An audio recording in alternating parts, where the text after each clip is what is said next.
I was asked to comment about the proposed rule that would allow certain H-4 holders to get employment authorization. What I have open on the screen is the current status as of December 16th, 2012. Um, this rule is currently being reviewed by the Office of Management and Budget, their sub-office OIRA, which is the Office of Information and Regulatory Affairs. The idea is that under Executive Order 12866, I'm not giving you too many details, just trying to keep it to the minimal.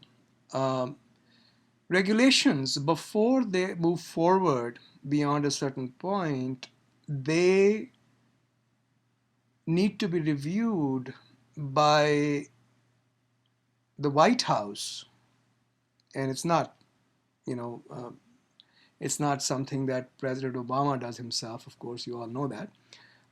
It's people who are experts in federal regulation within White House under the office of OMB, OIRA. They are the people who are charged with the responsibility of making sure the regulations are sound in terms of policy, in terms of time, cost, compliance, etc. Okay. So currently, I want to point out a few things. If you look at this, it says current action is NPRM.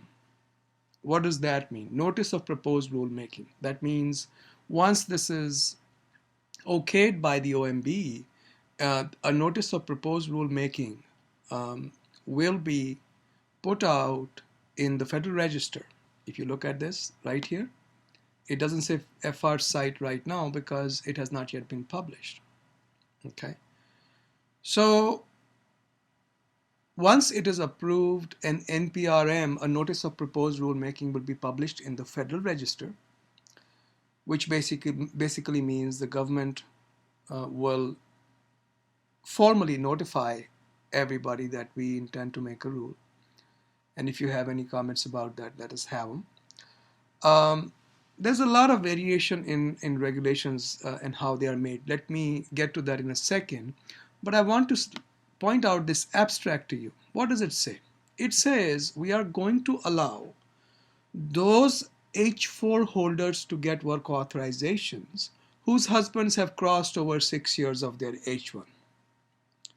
And now they are in extended H-1 beyond 6 years, either 3-year period or 1-year period.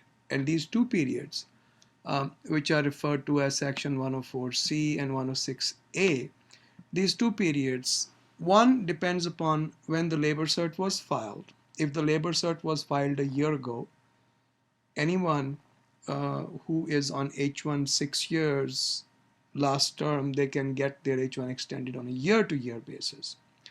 So that is year-to-year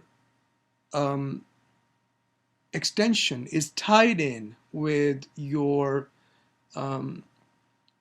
labor certification date. So first anniversary of the labor cert allows 1-year extension.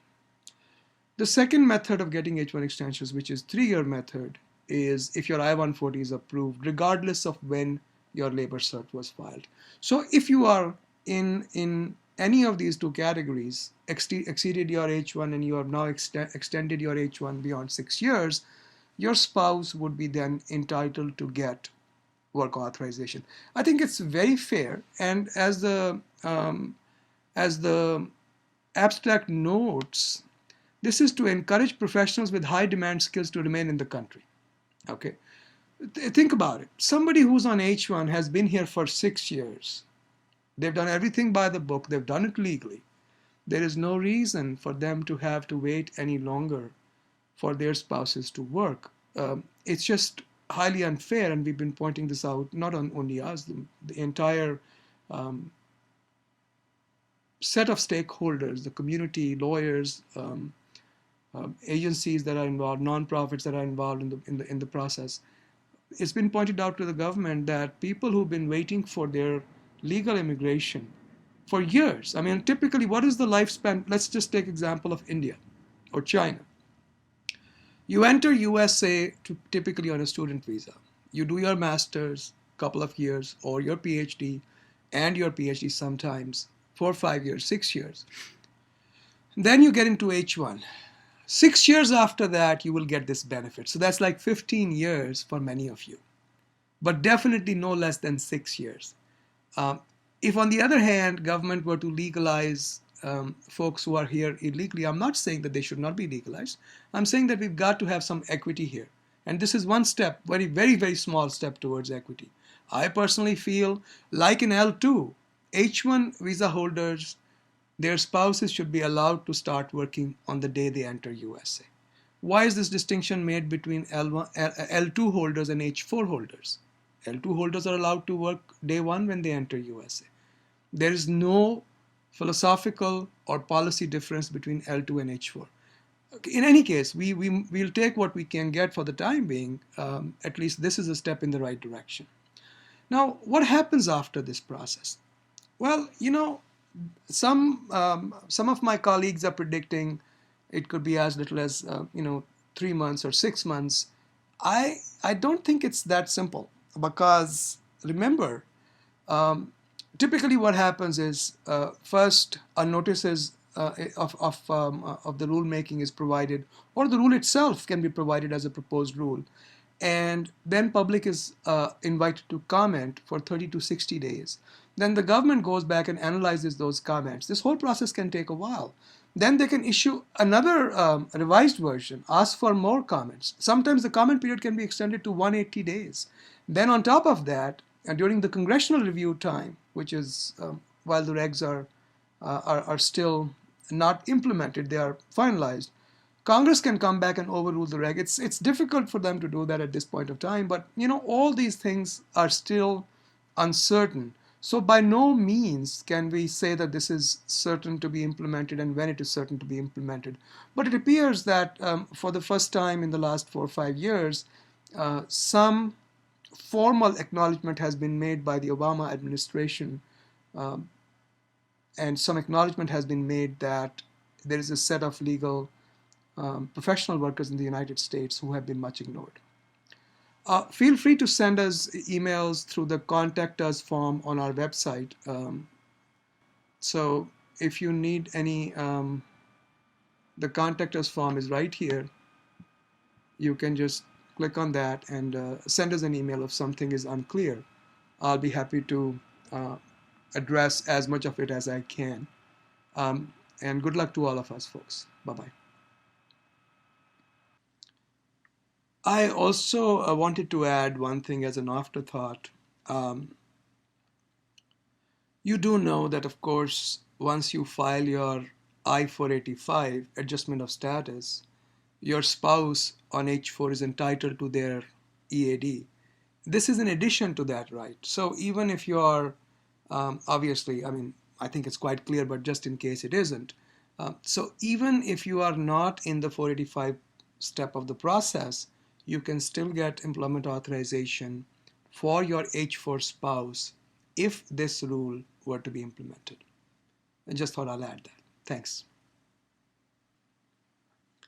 I have received a couple of questions from a client and a member of the community. First was, what is the exact process? Well, the process is quite variable. From here on, a lot of things can be done differently. In fact, the government can publish a rule without giving a notice and comment period if they want. Because if the rule is urgent enough or they want it to be implemented, or it's not necessary or useful to have notice and comment, it can be implemented without notice and comment. It's unlikely. So the process is actually quite amorphous. It can have many variations. It's difficult to pinpoint exactly what is going to happen. But a lifetime, once it moves out of the OMB, is typically about 180 days, 6 months or so. Another great variables is how long does the agency think the notice and comment period should be kept open. Like I said, sometimes it can be as much as 180 days. And an interesting question was asked that does this have to go to Senate or House for approval? And the answer is no. This is not a law, this is a regulation. A regulation is dealt with entirely on the side of the administration um, by the government. It does not go to the legislature. The only way legislature can overrule it is if they pass, if they both sides, Senate as well as House of Representatives passes a resolution overruling the regulation, and then the president signs it. If the president doesn't sign it, then I guess what they have to do is veto, which is very very difficult. If I remember correctly, there's 2/3 majority of the two houses, so that is very unlikely to happen. I guess that should also clarify things for you folks a little bit more. Keep the questions coming. I'll answer them as quickly as I can.